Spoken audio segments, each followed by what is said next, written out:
오늘을 읽는 책, 문학평론가인 국민대학교 국문학과 정선태 교수와 함께합니다. 국민대학교 한국어문학부 국어국문전공 정선태 교수님 함께하겠습니다. 교수님. 네, 안녕하세요. 네, 교수님 오늘 어떤 작품 소개해 주시겠습니까? 네, 오늘은 제가 몹시도 아끼는 책 한 권 여러분과 함께 하겠습니다. 교수님, 지금까지 방송하신 것 중에 몹시 아끼지 않는 작품도 있었습니까? 10손가락 깨물어서 안 아픈 손가락이 있겠습니까? 그래도 뭐 우리가 살다 보면은 불량식품도 먹고 그렇지 않습니까?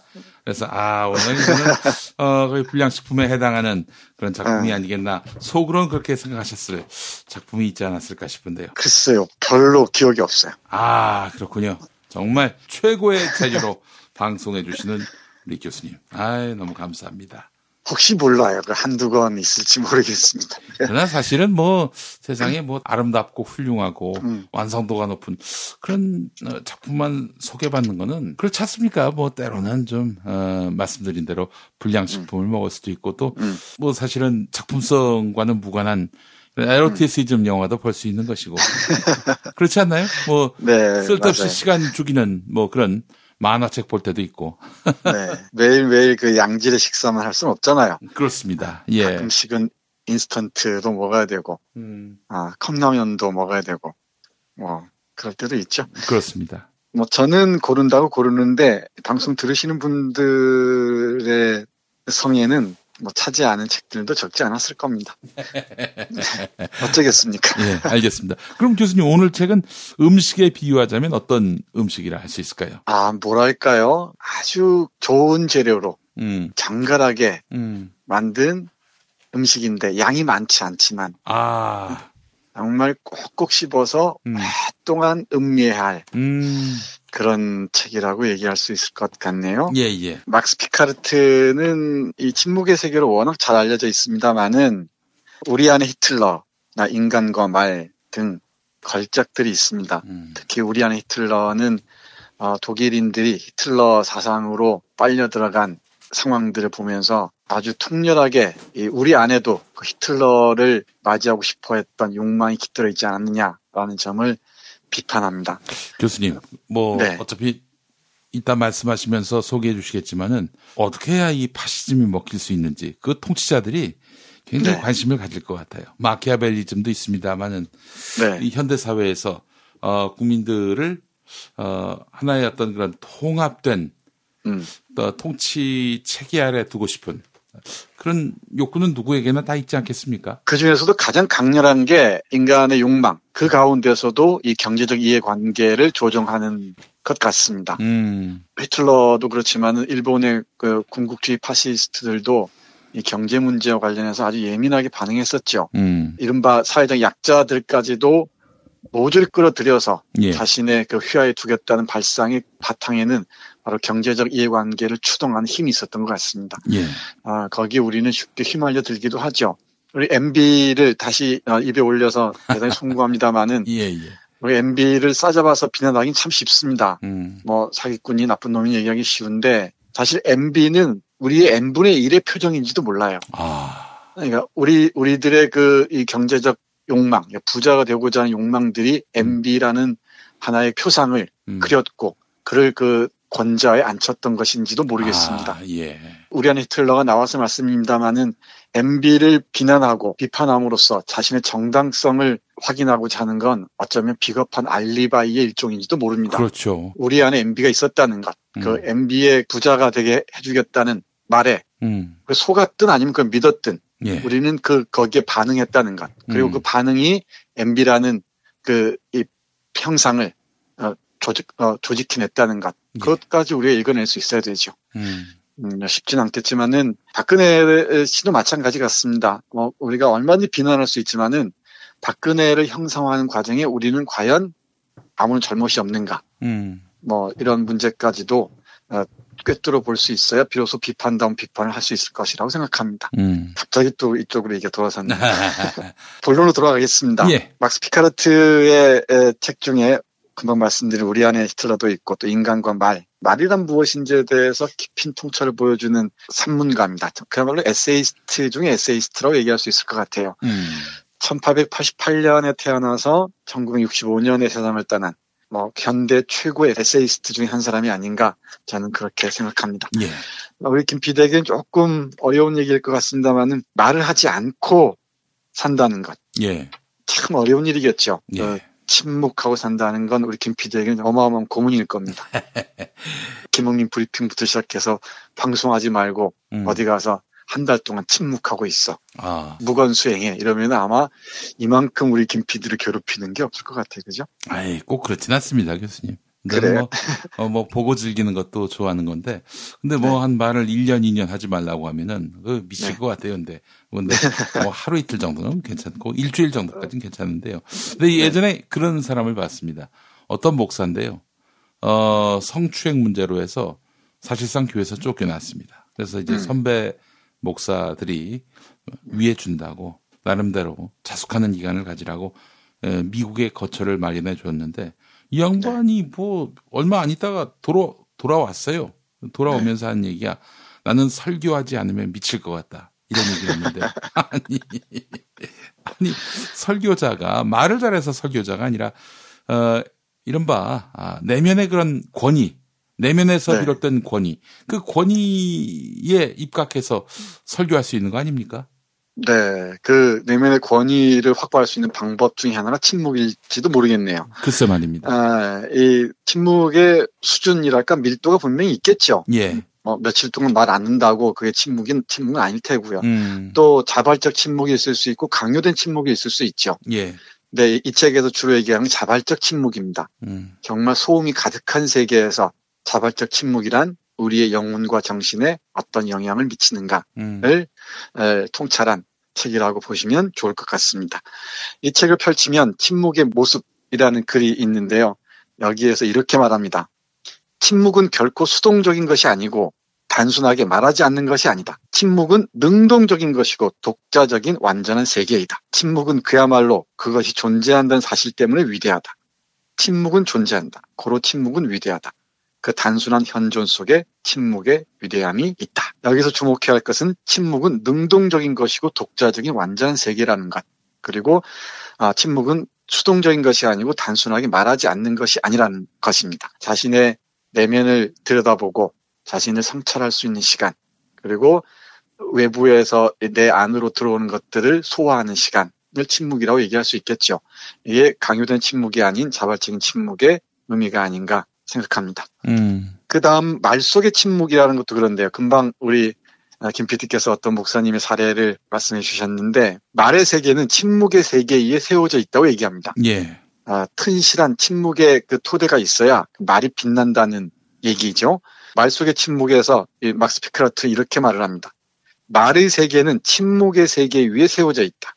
말이 마음 놓고 문장들과 사상 속에서 멀리까지 움직여갈 수 있는 것은 오직 그 밑에 드넓은 침묵이 펼쳐져 있을 때뿐이다. 그 드넓은 침묵에게서 말은 자신이 드넓어지는 법을 배운다. 침묵은 말에게는 줄타는 광대 밑에 펼쳐져 있는 그물과도 같다. 표현이 기가 막히죠. 침묵은 말에게는 줄타는 광대 밑에 펼쳐져 있는 그물과도 같다는 것입니다. 일종의 안전망 같은 거란 얘기죠. 그러니까 말을 많이 하는 사람들일수록 혼자 있을 때 내밀한 깊이 있는 침묵에 빠져들 수 있는 그 능력이 있어야 한다고 얘기하는 듯합니다. 해서 막스 피크라트는 침묵은 정신을 위한 자연적 토대라고 얘기하고요. 정신의 말 속에 있는 말할 수 없는 어떤 것이 정신을 침묵과 결합시켜주고 정신을 침묵 속에 깃들게 한다고 말합니다. 조금 어려운 것 같지만 이 글들은 그렇게 어렵지가 않습니다. 예. 1985년에 우리 최승자 시인이 번역한 이후에 지금까지 3판을 거듭하면서 스테디셀러가 된 이유도 아마 이런 그 글의 밀도, 말의 그 깊이 때문인 것 같은데 얼핏 어려운 것 같지만은 한 문장 한 문장 읽다 보면은 정말 그 기가 막힌 우리가 상상하지 못했던 세계들이 펼쳐집니다. 조금만 더 보겠습니다. 침묵 얘기하니까 우리 김 PD가 말이 갑자기 없어지는 것 같습니다. 아닙니다. 이 시간이 침묵의 시간이어도 괜찮을 것 같아요. 예. 네. 자아와 침묵이라는 그 글에서는 이렇게 얘기합니다. 또 우리가 좀 고통스러워할 때, 고뇌에 빠질 때 침묵에 잠기기도 하잖아요. 예. 그와 관련되어 있는 것 같은데요. 고뇌와 침묵 또한 서로에게 속해 있다. 침묵의 실체의 광대함 속에서 고뇌는 평정을 찾고 그 광대함 속에서 고뇌의 격정은 사라진다. 그러면서도 고뇌 그 자체는 더욱 뚜렷하게 고뇌로 나타난다. 그러니까 고통스러울 때, 고뇌가 나를 엄습해올 때 침묵으로 빠져드는 것, 그것이 하나 고뇌를 선명하게 하면서도 그걸 정신화할 수 있는, 예. 내면으로 끌어들일 수 있는 길이 될 수 있다는 것이죠. 또 사랑과 침묵이라는 글도 너무너무 재밌습니다. 예. 이건 그냥 애청자 여러분들이 읽기를 바라면서 남겨두겠습니다만은 예. 저는 사랑한다는 표현을 말로 하는 게 지금 너무 어색해요. 그건 다 속으로 하는 것이지 어떻게 예. 말로 표현할 수 있을까 싶은데 예. 역시 우리 막스 피카르트가 제 변호를 톡톡히 해주는 것 같습니다. 연인들은 모름지기 침묵의 공모자들이라고 얘기하고요. 사랑하는 사람들의 말은 침묵을 증가시킨다고 합니다. 침묵을 통해서 더 깊은 사랑이 오갈 수 있다는 표현으로 읽으시면 좋을 것 같은데 꼭 읽어보시면 좋을 것 같습니다. 사실 말을 많이 하면은 네. 사람이 미천이 드러난다는 이야기들 하죠. 그래서 사랑을 하려면 말수를 어느 선까지만 유지해야 된다라는 강박에 시달릴 만도 해요. 전혀 다른 얘기지만 그렇습니다, 네. 교수님. 네, 그게 이제 작업의 방법으로서 침묵일 수 있지만은 예. 그 침묵에도 퀄리티가 있습니다, 분명히. 네, 그걸 분명히 눈치챌 수도 있을 것 같고요. 좀 더 넘어가겠습니다. 예. 제가 사랑은 잘 모릅니다만은 그 시간과 침묵이라는 정말 아름다운 글이 있어요. 침묵의 든든한 우군이랄까? 이 동지가 바로 시간일 텐데 예. 시간은 말이 없지 않습니까? 예. 이 말이 없으면서도 모든 생명들을 키운다는 얘기를 쭉 펼쳐가는데 계절의 변화를 통해서 이걸 보여줍니다. 이 문장은 너무 빛나도록 아름답습니다. 말없이 들어주셨으면 고맙겠습니다. 예. 봄은 겨울로부터 오는 것이 아니다. 봄은 침묵으로부터 온다. 또한 그 침묵으로부터 겨울이 그리고 여름과 가을이 온다. 봄의 어느 아침 꽃들을 가득 달고 벚나무가 서 있다. 하얀 꽃들은 그 가지에서 나온 것이 아니라 침묵의 체에서 떨어져 나온 것 같다. 아무 소리도 들리지 않게 그 꽃들은 침묵을 따라서 미끄러져 내려왔고 그래서 하얀 빛이 되었다. 새들이 그 나무에서 노래했다. 마치 침묵이 그 마지막 남은 소리들을 흔들어 떨쳐버리기라도 한 듯이 그 침묵의 음들을 쪼아 올리는 것이 새들의 노래인 것 같았다. 나무의 푸른빛 또한 돌연히 나타난다. 한 나무가 다른 한 나무 곁에 푸른빛으로 서 있는 모습은 그 푸른빛이 침묵하면서 한 나무에게서 다른 한 나무에게로 옮아가는 것처럼 보인다. 마치 대화할 때 말이 한 사람에게서 다른 한 사람에게로 전해지듯이. 그렇게 돌연히 봄이 왔다. 그래서 사람들은 먼 곳을 응시한다. 말없이 봄을 가져다 둔 뒤에 사라져버린 그 사람이 아직도 거기에 보이는 듯이 봄에는 사람들의 눈은 먼 곳을 응시한다. 기가 막히지 않습니까? 예, 그렇습니다. 예, 계절의 변화를 가져오는 것은 침묵이다. 침묵이다. 예. 그리고 그 침묵이 마지막 남은 소리들을 흔들어 떨쳐버리는 기라도 하듯이 그 침묵의 음을 쪼아 올리는 것이 새들의 노래다. 미치도록 아름답습니다. 진짜. 네. 네. 예전에 전유성 씨가 그런 말을 했는데, 네. 자기는 시인하고 가깝게 지냈는데, 시인들을 보면은 문학적 완성도를 떠나서 기발한 상상력에 항상 자기가 놀랄 때가 있다고 그랬는데, 네. 딱 이거 같습니다. 봄은 침묵으로부터 온다. 네. 맞습니다. 침묵이 봄을 키운 것이라는 얘기죠. 그리고 침묵이 가꿔 놓은 그 나뭇잎들에서 침묵의 음들을 쪼아내는 게 새들의 울음소리다. 다 읽어드리지 못한 게 참 안타깝습니다. 한번 꼭 읽어보시기 바랍니다. 예. 저는 이 침묵의 세계라는 책을 판본마다 새 판본을 다 가지고 있는데요. 그러세요? 이번에 새로 나온 판본이에요. 근데 최승자 선생이 시인으로 뛰어난 언어 감각을 보여주는 분이죠. 근데 번역도 정말 뛰어납니다. 그래서 원문을 제가 못 봐서 잘 모르겠지만 이 번역도 만만치 않습니다. 이 책 한 권 딱 서재에 꽂혀 있으면 저절로 그 침묵이 찾아올 거고요. 거기에 우리의 인생이 미처 몰랐던 내 내면의 인생이 빛을 발할지도 모르겠습니다. 제가 한 구절은 더 읽어야겠습니다. 아무래도 예. 시간이 좀 걸려도. 그리고 우리 김 PD가 전화를 끊더라도 침묵 속에 있겠습니다. 아기, 노인 그리고 침묵이라는 글인데요. 예. 이 노인의 침묵을 이렇게 씁니다. 이것도 정말 아름답습니다. 읽어보겠습니다. 예. 저녁 무렵 침묵 속에서 집 앞에 나란히 앉아있는 노부부. 그 두 사람 그리고 그들에게서 나오는 모든 말들과 그 말들을 통해서 생기는 모든 행위는 침묵 속에 들어있다. 그들은 이제 결코 침묵이 말하는 것에 귀 기울이는 것이 아니라 그들 자신이 침묵의 한 조각으로 변해버린 것이다. 암소들을 물 마시는 곳으로 데려가듯이 그들은 이제 저녁을 침묵을 마시는 곳으로 데려가서 저녁이 침묵을 실컷 마실 때까지 기다린다. 그리고는 그들은 천천히 몸을 일으켜 그 배부르게 침묵을 마신 저녁을 집으로 따스한 등불 곁으로 다시 데리고 간다. 노인은 죽음의 침묵 속으로 들어가기 전에 이미 침묵의 일부를 자기 몸에 지니고 있다. 노인의 움직임은 아주 느린 것이 마치 자신이 향해 가고 있는 침묵을 방해하지 않으려고 애쓰는 것 같다. 지팡이를 짚고 가는 노인은 마치 이제는 좌우에서 말이 아니라 죽음이 솟아오르는 난간 없는 다리를 걷는 듯이 멈칫거리며 걷는다. 자신의 침묵을 가지고서 노인은 죽음의 침묵을 향해서 간다.